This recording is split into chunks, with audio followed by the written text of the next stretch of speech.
ఇండ్లు కట్టిస్తా అని ప్రధాన మంత్రి ఆవాస్ యోజన పథకం ఇక్కడ అందుతలేదు.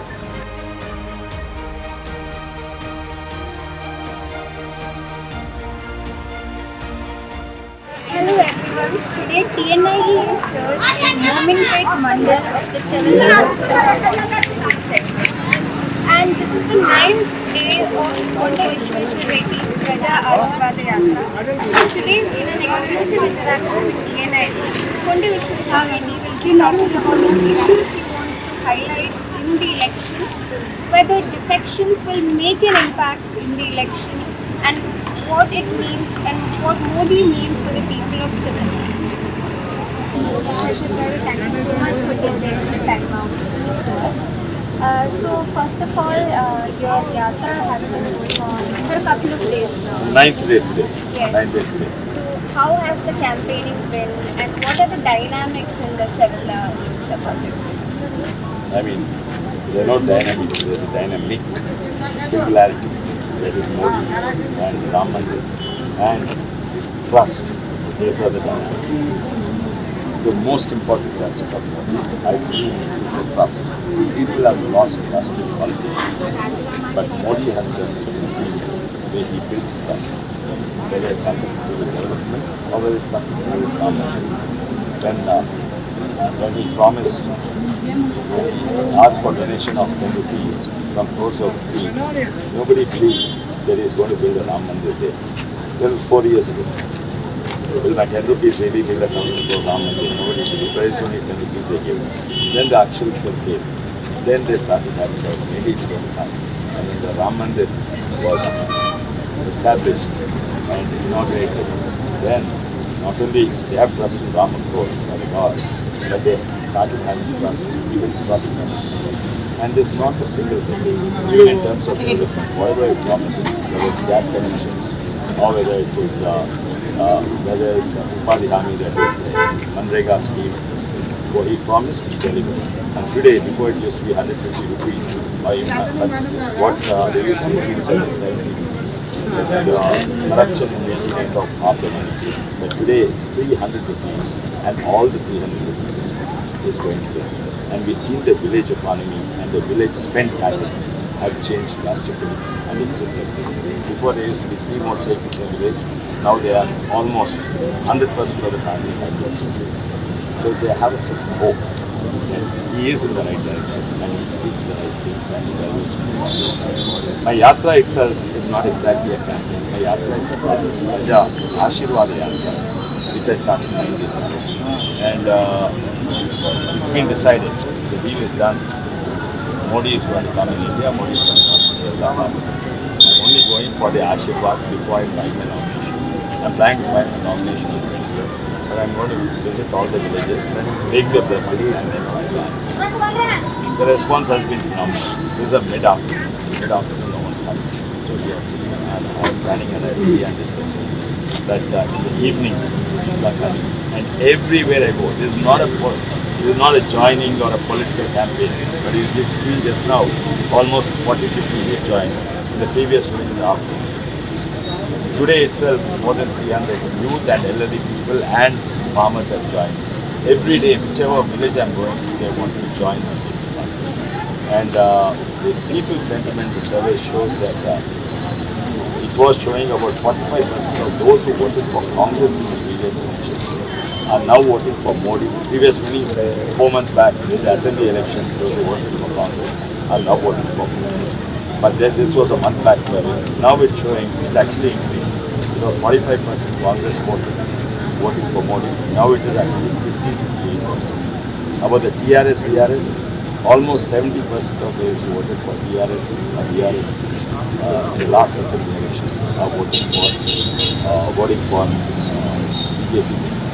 So there's going to be a massive landslide one week unless there's something dramatic, fantastic happens. Then the majority is going to come. You're no stranger to this segment. Ahead of the coming election, what are the 3 major issues that you want to highlight in your campaign or you want to talk to the people about? No, there are 2 things. Especially this yatra is highlighted. half the constituency in the urban area, the issues are different. Half the issues are in the rural area, the issues are different. So the issues here, to start with, is agriculture issues and issues related to pension and health cards, which is actually a role of the state government. Then issues related to employment and income. To a great extent, increasing this as to 300 rupees and then to more than 200 days a year really arguments the income of the family. But the aspirations are equal. And so rural employment is what we are doing. When you say rural employment, it really means what it meant in the past was employment to the rural people in the city.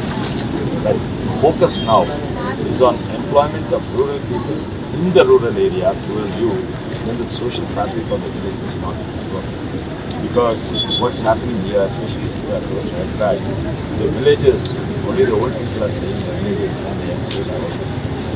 It affects the livelihood, the social structure, and even the various crafts, arts and business of the village, even agriculture is affected. And we are beginning to have migrant laborers from other places. So this reversal is happening. And people are staying back, youngsters are staying back in the villages.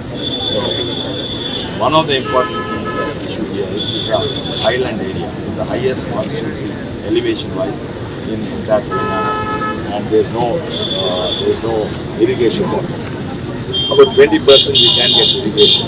We're going to focus on it, but we're going to focus on dryland agriculture. Now the dryland agriculture actually, which was low yield, low profit, is now turning over to be medium yield and very, very high profit.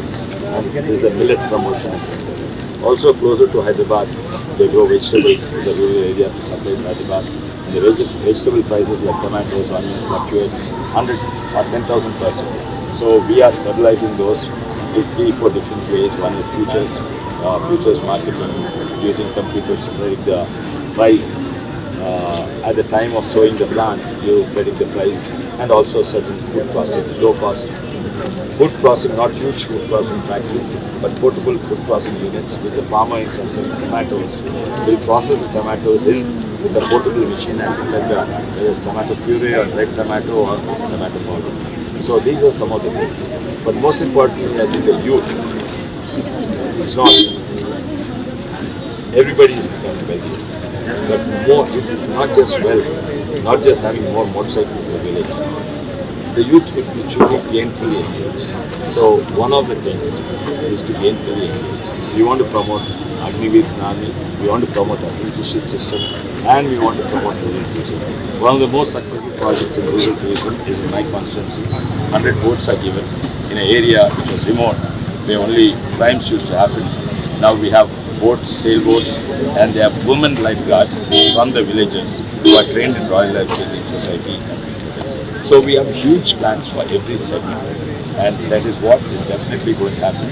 I was partly successful in certain things. I was fully successful in some other things, like education, focusing on education. There are no girls' toilets in Telangana. 80% of the schools we have, but 210 villages, we install them, and we go and clean them every day, 210 villages. Not now, for last 9 years. And always they had Modi's photo. Whichever party I was in, they always had Modi's photo. He spearheaded this Swachh Bharat. And the women folks, we forget, one of the greatest things of Modi is he actually changed Telugu language. He made a social change. And every minister, chief minister lays roads and builds canals and dams. But he's one of the few people who brought about a social change, and that's very fine. 10 years ago, if you asked many of us, where did he go? He went outside in Telugu, but which means he went to ODI. But now he increased the self-respect of everyone and made the social change. Now everyone, especially the village we went, the previous village, it's got 100% of the houses have toilets. But all the villages are 95%, maybe 5% they don't get it. And he really changed the society. And he changed the way we conduct ourselves every day. So that's definitely one of the greatest achievements. We only have to remind them what it is. They have forgotten about it. మేము బతుకులు మాకు బాగుపడాలి అంటే మాకు కాంగ్రెస్ మాకు మోడీ మాత్రం మాకు కొన్ని అందిస్తున్నాడు, బియ్యం ఇస్తున్నాడు, అవి ఇస్తున్నాడు. ఇప్పుడు ఈయన గెలిచడానికి మేము ఏదైనా కానీ మాకు రాగలుగుతాం. కొన్ని ఏళ్ళ తరపు నుంచి కూడా ఎన్ని తరాలు అవుతుంది రామాయణ లేక ఇప్పుడు మోడీ తరపు నుంచి వచ్చింది ఆయన రామాలయం కట్టారు అయోధ్య ఒకసారి చూడాలని కూడా ఉంది మాకు. So these are some of the changes, but more importantly, surveys are showing one way. It's showing 78% Modi wave, and some of it is also due to Gandhi wave. But these are the things that people are really realizing. When he gave free rice, he never said, "I'm giving free rice, so vote for me." Unlike Congress, which has 5 guarantees, 6 guarantees, 7 guarantees. They are unable to project Rahul Gandhi. We on the other hand are saying vote for Modi. And if you notice Congress campaign, they are unable to say vote for Rahul Gandhi because it's all about parliament election with Modi versus Rahul Gandhi. So they are unable to say. So there are only two strategies. One is false promises. They know the state is bankrupt and false promises. They are going to give 4,000 rupees pension. They are going to give 4,000 rupees unemployment benefit. And we are going to give all the women 2,500 rupees allowances, and we are going to write off the loans up to 2 lakhs, and we are going to give Raitu Bandhu, which is per acre what the state government gives from 10,000 rupees. They don't have to give money to give the regular pension, and they are making high plans. All they are left with is a chit in hand, which is a bus ticket. At least here there is a bus, and the 30 rupees bus ticket. They are not happy with the 30 rupees bus ticket. But the irony is the cruelest joke of this Congress government is they are given free bus ride to places, and they build their beautiful bus stops, and they have a free ticket, but the bus doesn't come to the village. So that's a cruel joke on the people of Telangana, and they are realizing that slap on their face, and the symbol symbolizes the slap on the face, the Congress symbolism. So they are one of the problems in the what I am realizing is when in surveys as well as when I talk to them, 80% say we support Modi, but only 70% say we'll vote for BJP, and less than 60% or 60% are saying we'll vote for Kamlampu, lotus flower symbol. So there's a disconnect between Modi, BJP and Kamlam flower. But all these are the same things. So part of the duties of our Karyakartas is to say all three are same. BJP, Modi and Kamlampu, the flower symbol is one and same. So that's the task. That's the only task I have for us. There's no other campaigning. And now I'm moving on to slightly political questions. So ahead of the elections, defections have become a topic that is being discussed, and parties are leveling allegations against each other. So this widespread defections, how do you think it will impact the election? See, when there's a wave, there was a Telangana wave. It was a big wave. Or when Rajiv Gandhi was murdered and killed, there was a big wave. I am seeing waves bigger than that for more. And when the people are on one side, if the leaders defect, the effect is going to be hardly 2-3%. Especially senior leaders are defecting. If junior leaders who have future ahead of them or a political career ahead of them, if they defect for political reasons, then their career will be cut short. What we are telling the junior leaders is stay with the people. Stay with the sentiment of the people and you'll grow politically. So a lot of juniors are not moving. It's only the senior leaders, and that too they are all moving one day, who are purchased or whatever you want to call it. Many are coming to, all the young leaders are coming to our side.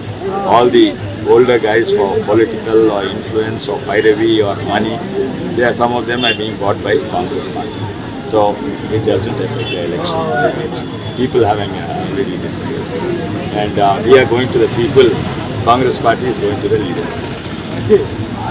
My final question would be, so you said this, the Congress is not able to project Rahul Gandhi.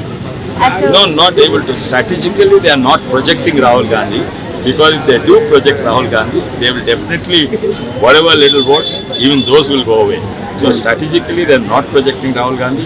Even the paper full page advertisement, they are not putting Priyanka or Vadra or Sonia Gandhi. They are putting Indira Gandhi's photo, and because Congress party knows if they project Rahul Gandhi, they are going to lose the politics in all the 17 constituencies. So instead, what they are doing is they are mudslinging at us. Number one, and number two, they are making false promises and luring people to vote for them. So, not just in Telangana, in all southern states, the BJP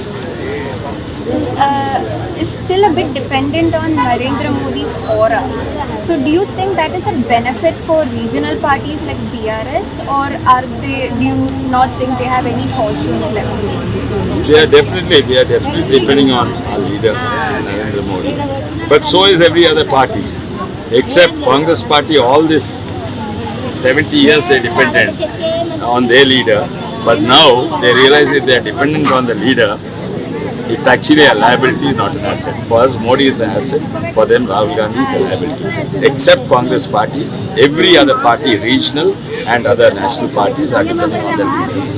Because leaders drive the party and the leaders follow the party ideology. So it's good that we are depending on them, and we proudly hold our head up and say vote for Modi.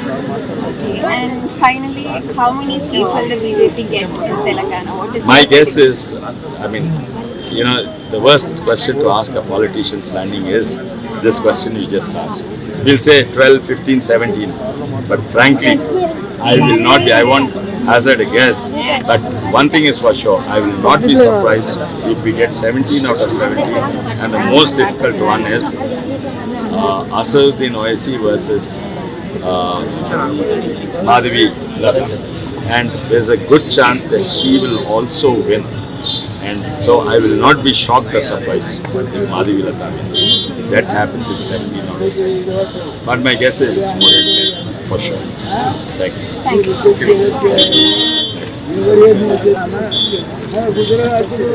you.